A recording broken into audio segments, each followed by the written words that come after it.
into the wonderful, into the wonderful, into the wonderful, into the wonderful.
Sorry? You'll never need that one. What would I do with that amount of memory? It's just too much.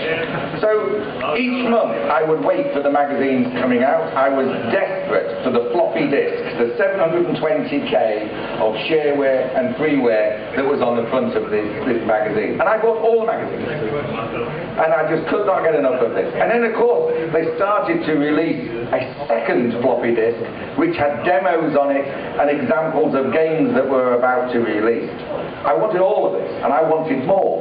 So I bought a modem, and I wanted to be able to access the local BBSs around the country to see if I could acquire more files and more demonstrations, and actually show off to my friends what fantastic machine that I had purchased. So you ring this number, and through the modem you hear, through the speaker, you hear some voice go, "This BBS is only on at night time, please don't call during the day." Okay, not that one then. Or when you did ring, it was engaged because everybody else that had a modem was also trying to download. So the answer is quite simple. I got to set my own bulletin board up, and I had exactly the same problem that all the other BBSs had, in that it was always busy.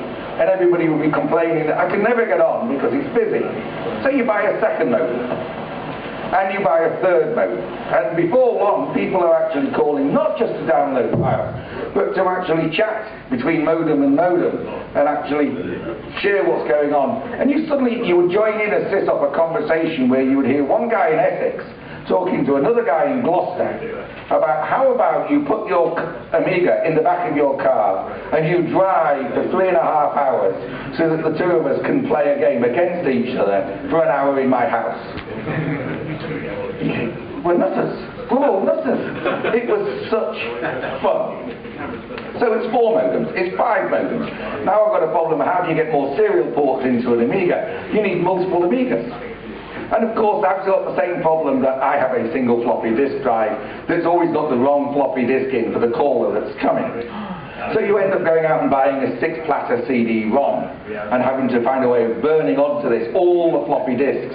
And then of course you learn about Fred Fish that sells. So you buy the whole collection so that people can actually download these whenever they want straight through. And the next thing you know, you've got somebody like Steve saying the largest BBS in Europe. It ended up, by the time it had finished, with 16 lines, all running US Robotics 19.2 modems.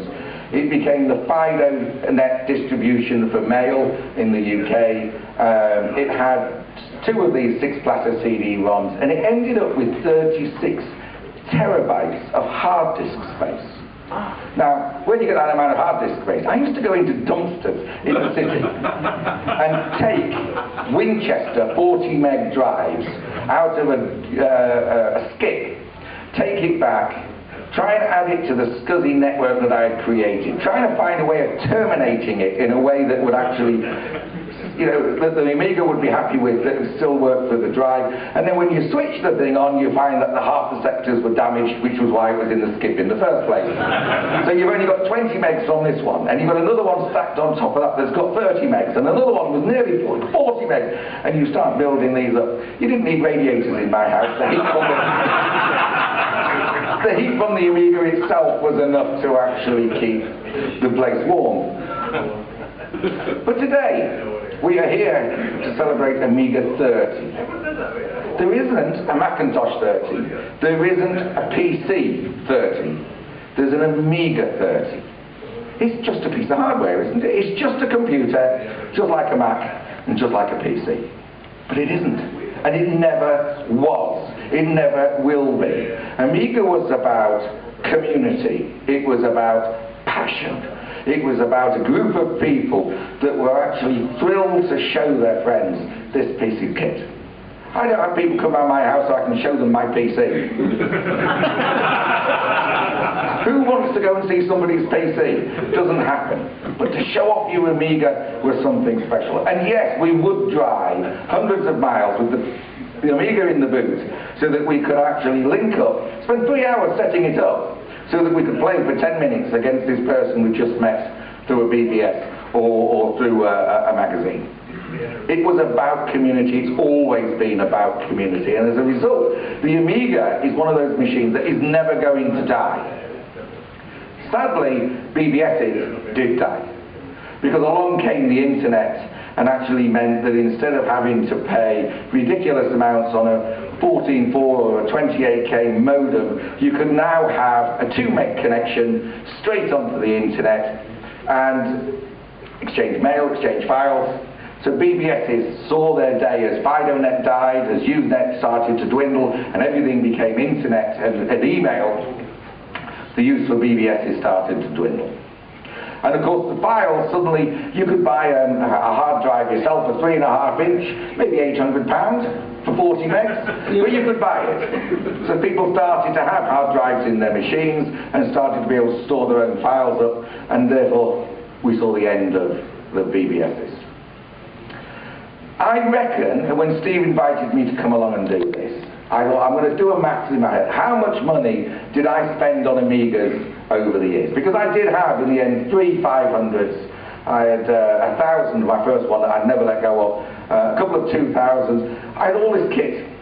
How much did I actually spend? I stopped at about £12,000 and thought, I daren't continue working out what I've spent here. This is way too scary, and if my wife even hears the amount of money that I've actually spent, it could end our marriage. And yet, I think about the money, and I think that every single penny of that money brought me so much enjoyment on so many levels. I met some fantastic people. Two of my very, very best friends today, friends that I could ring up and say, guys, my whole life's just collapsed, I've lost my job, I've got no money, I've got nowhere to stay tonight, would say, don't even hesitate, come and stay with me. I met them through Amiga. And that's what makes, for me, the Amiga that special machine that will always be in my heart.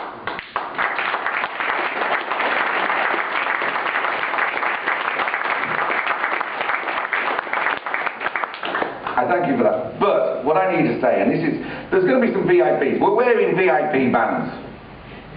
We're just Amiga users. Our passion for Amiga was all that mattered, then and now.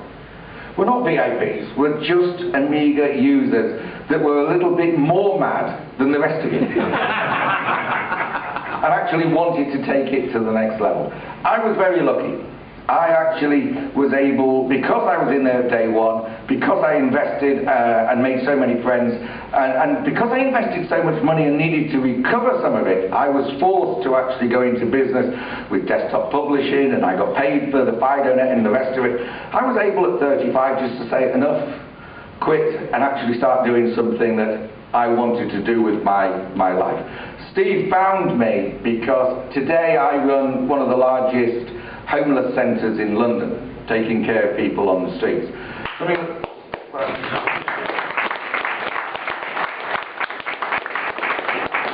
don't clap, I have to use PCs and Macs to do it.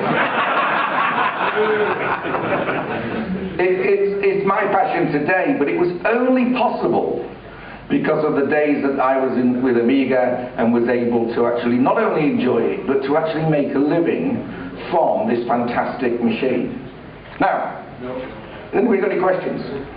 Can anybody remember 01 for Amiga? The creativity and kind of good programming, amazing demos all came from Europe. So we've got a little room which is in a seminar 1 over there, and that's a little scene room. So if you guys want to come in, there's some games you can play, and we're micro machines, yeah, and we're going to be playing some mods and stuff in there and selling some stuff as well. So feel free to come in when there's a break here or anything. The top one guy. Say again? Is that one called Peterborough? Is that the one we want? Peterborough, that's the one, yeah. We've got a little video to show you in a moment, but yeah, as Robbie said, you know, it's amazing to see such a good turnout today. We had a bit of a party last night. I think we went to bed about 4 o'clock in the morning, as some of you may remember. I think Robbie woke up with an Atari ST in his bed.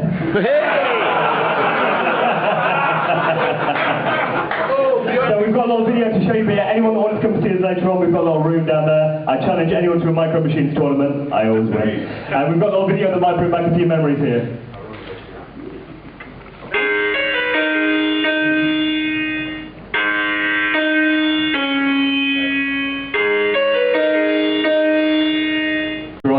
And challenge us to Micro Machines. Yeah. Nice to see you all. Thank you.